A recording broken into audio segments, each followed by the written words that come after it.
Corn liquor's for drinking. It ain't for burning in your truck or car. Morning, folks. So I I had a little bit of a video started here, but it was so windy earlier today that shoot, you're not going to want to listen to it. It's just kind of static. But they were barrel racing today and got that done. But this morning, Cindy had a doctor appointment up in Hamilton, Montana at 9:30 a.m. Well, that's 93 miles one way. And we got up there and we were running just a little bit late, and we called ahead and told them that we'll probably be 10 minutes or so late. And we got there sooner than what I thought. We were 5 minutes early. So we get in the waiting room, we sit there for 20 minutes or so, and the gal comes out and says, "Hey, we haven't forgot you, we're having troubles with our machine." And we thought, okay.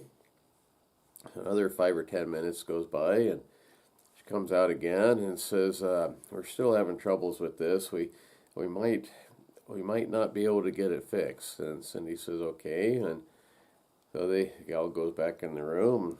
A few minutes later, she comes back out and says, "We got a technician that we talked to, but he's over in Spokane. So we're not going to be able to get this thing fixed, and we're going to have to reschedule you." Okay, well, so we just drove 93 miles one way, so roughly 200 miles round trip, which, it's not their fault. They didn't mean for the machine to quit working or nothing like that. But it got me to thinking about the price of gas. And Hillbilly was talking about this here not too long ago, about this E15 gas. It's funny, they were talking probably early April about going to E15 gas for the month of May. And so what that stands for is ethanol 15%. Generally, the lowest price, our lowest gas you can get is got 10% ethanol in it, not 15%. 15%, they say, it's very hard on your engine. It can eat your gas lines. It can cause corrosion. It can cause the gas to go bad faster if you try to store it. It's not really good stuff, but it is a little bit cheaper. So I got looking into that to see just what it says about it. And this is some of the stuff I found. Okay, it says, what will E15 do to your engine? E15, 15% ethanol, can cause corrosion, degraded rubber seals, hoses, increased engine heat, and fuel system buildup in non-certified engines. While approved for 2001 and newer cars, it is unsuitable for older vehicles, boats, and small engines, lawnmowers, chainsaws, leading to poor performance, starting issues, and expensive repairs. My truck is a 2001. Let's see where I looked that up now. But mine is a 2001, and they say that supposedly my truck and newer, it's okay to use that. But I don't like the idea of expensive repairs and degraded hoses and rubber seals very much. What I've been doing here lately is I've been pretending that 1/8 of a tank down from the top on my down from full on my gas gauge is empty. And I found out that on my truck I can go about 50 miles before the needle even moves. So if it goes down to 1/8 of a tank from the top, it costs roughly $40 or so to fill it, which is still a lot of money, but it's not quite as painful. I have bugs after me. And not quite as painful as $100. It's, well, it'd be more than that if it was empty. But anyway, so that's only, well, geez, today's price of gas, I don't even know what that would be. It cost me about $40 to fill it up, but if it's down that low is all. But anyway, if I put the E15 stuff in there, and then the next time put the no ethanol at all, it should average out okay, I would think. It would, I don't know how that would compare cost-wise to just buying the mid-grade. But I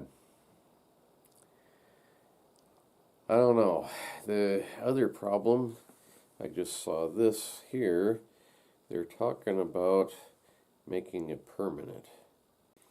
So the problem with them making it permanent, they're wanting to do that because they can sell it a little bit cheaper than the better gas. But the problem is, if they do start doing that, pretty soon that price will keep going higher and higher and higher, and in the long run we'll be just paying a whole lot more. It says the House will soon vote on a bill allowing nationwide year-round sales of E15, a lower-cost gasoline blend containing 15% American-made ethanol. The bill also makes targeted reforms supported by 80% of the oil industry to the renewable fuel standard to ensure refiners are able to compete on a level playing field when it comes to renewable fuel blending obligations. Unfortunately, ahead of this critical vote, anti-ethanol rhetoric and misinformation have reached a fevered pitch, and it's all coming from small groups of mid-sized oil refiners who have exploited loopholes in the existing RFS program to avoid blending biofuels. In recent days, certain members of Congress and front groups for those Fortune 500 refiners have ramped up their inflammatory and erroneous attacks on E15 ethanol and Americans' farmers. It's time to set the record straight. When you pull into any retail gas station offering E15 today, your own eyes will see that the fuel is the lowest cost option available. E15 typically sells for 15 to 40 cents per gallon less than standard E10 gasoline. Often the savings are even greater until they decide to raise the price. And then that E10 is going to be way high. This is a trap, folks. They're trying to pull a fast one on us. Give us crappy gas that's going to mess up your truck and make you feel good about it because it's less money. The average E15 price, as reported by real people at real gas stations in recent weeks, has been 42 cents per gallon less than E10 prices at those same stations. That's a savings of over 10%. And when compared to prices for E10 or ethanol-free gasoline, E15 is typically priced at a discount of $1 per gallon or more. E15 is typically priced at a discount of $1 per gallon or more. Yeah, for now, until they change that, and then we'll be paying a whole lot more. That's something else I've noticed, that going into the gas station here in town, the pump still says gas can contain up to 10% ethanol. There's no mention of 15%. And I haven't heard anything more about the 15% for the month of May, but they are doing that. So they're not, that's pretty misleading. They're selling us worse gas for the same price. I don't know. E15 opponents expect you to somehow believe that voluntary E15 expansion mysteriously translates to higher pump prices. It's common sense. Ethanol costs less than gasoline, a lot less, at wholesale terminals where fuels are blended. Adding a more low-cost ethanol will result in a lower price for the finished fuel. In fact, a fuel blender in the Chicago market could buy a gallon of ethanol that comes from a renewable fuel standard compliance credit for just $2 last week, compared to $3.60 per gallon for gasoline blend stock. Some have demanded reforms in the RFS, not sure what that stands for, in exchange for giving consumers across the country the choice to purchase E15 year-round.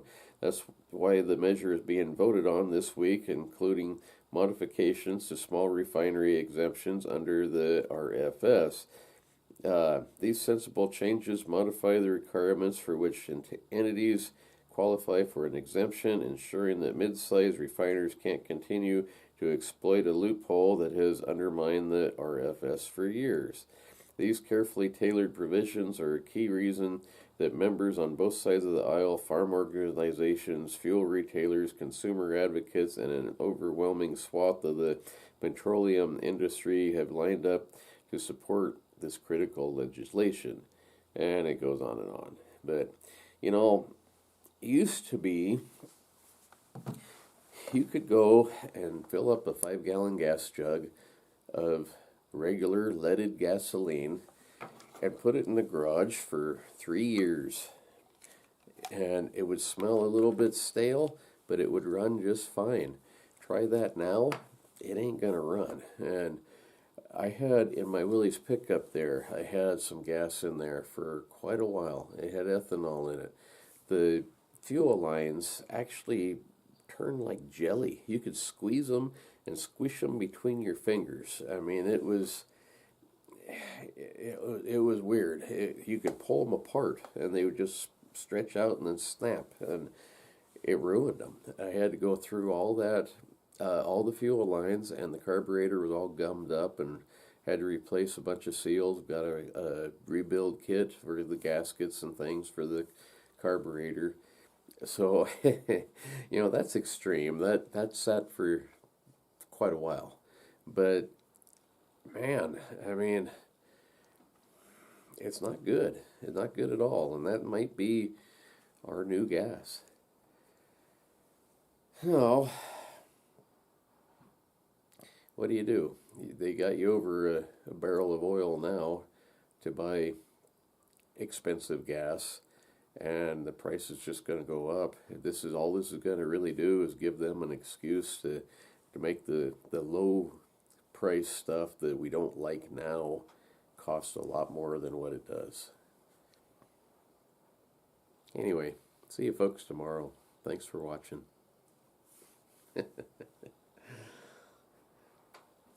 Bye.